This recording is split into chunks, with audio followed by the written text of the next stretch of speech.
For 2 decades, Africa has spoken in one voice, demanding justice, equity, and representation in the highest organ of global governance. This demand, however, continues to be ignored, deferred, or endlessly debated to the detriment of both Africa and the legitimacy of the United Nations itself. You cannot claim to be the United Nations while disregarding the voice of 54 nations. It is not possible. Africa is no longer willing to wait on the margins of global governance while decisions about peace, security, and development are made without our understanding, without our perspectives, and without our voice. Africa's exclusion is not only unacceptable, unfair, and grossly unjust, it also undermines the very credibility of the United Nations, this organization. Africa dominates most of the Security Council agenda, provides some of the largest contingents of UN peacekeeping forces, and bears the heaviest costs of instability. Yet we remain the only continent without a permanent seat at the main table where decisions about our destiny are made. Africa deserves, ladies and gentlemen, at the very least, 2 permanent seats with full rights, including the right to veto, and 2 additional non-permanent seats on the United Nations Security Council. The world must understand that reforming the Security Council is not a favor to Africa or to anybody. It is a necessity for the United Nations' own survival. If the United Nations is to remain relevant in this century, it must reflect today's realities, not the post-war power arrangements of 1945. Madam President, despite the stated and evident weaknesses of the United Nations, it still remains humanity's best chance at global solidarity. No other institution has the universal legitimacy or convening power of the UN.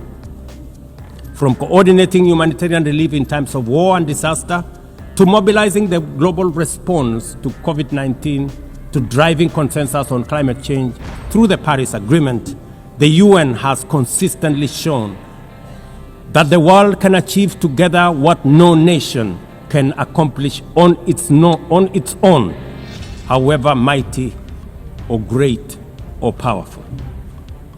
As Doug Hammarskjöld, the UN's Second Secretary General, once observed, and I quote, "The United Nations was not created to take humanity to heaven, but to save it from hell." End of quote. That mission is as urgent today as it was 8 decades ago. At a time when conflicts are multiplying, when climate change threatens every economy, and when inequality is widening, the need for a functioning, credible, effective, and a multilateral system has never been greater. It is through the UN that nations have pooled resources to vaccinate billions of children, to protect refugees from through the work of the UNHCR, and to keep the peace in more than 70 missions across the world. Without the UN, these achievements, modest though they may sometimes seem, would not have been possible.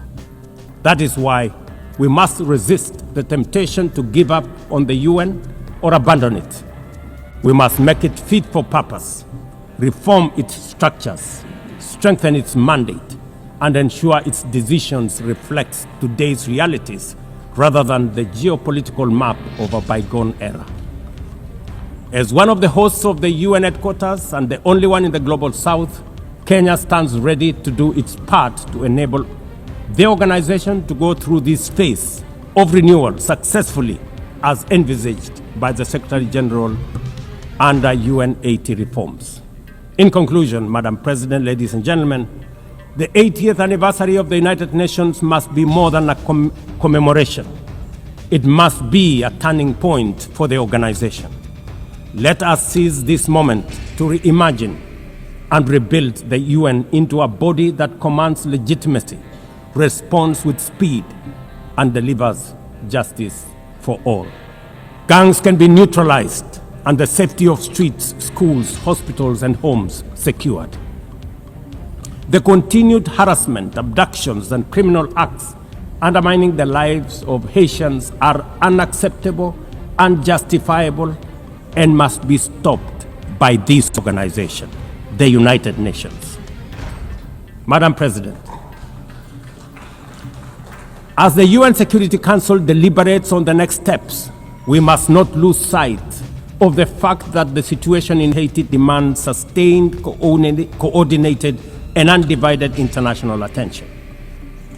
A careful and orderly transition from MSS is essential to consolidate the hard-won gains so far achieved. I urge the Security Council and all partners to remain steadfast in ensuring that Haiti moves forward on a path of peace, stability, and renewal. Ladies and gentlemen, on human rights, our principle is clear and unwavering.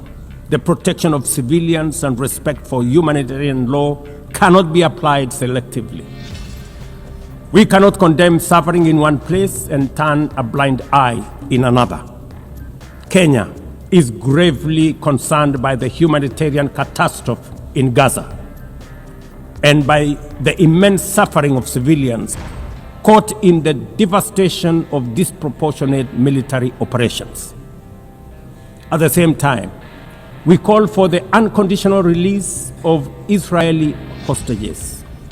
In line with the African Union and United Nations resolutions, we also call for a permanent ceasefire, for strict adherence to international humanitarian law, and for the launch of a credible political process.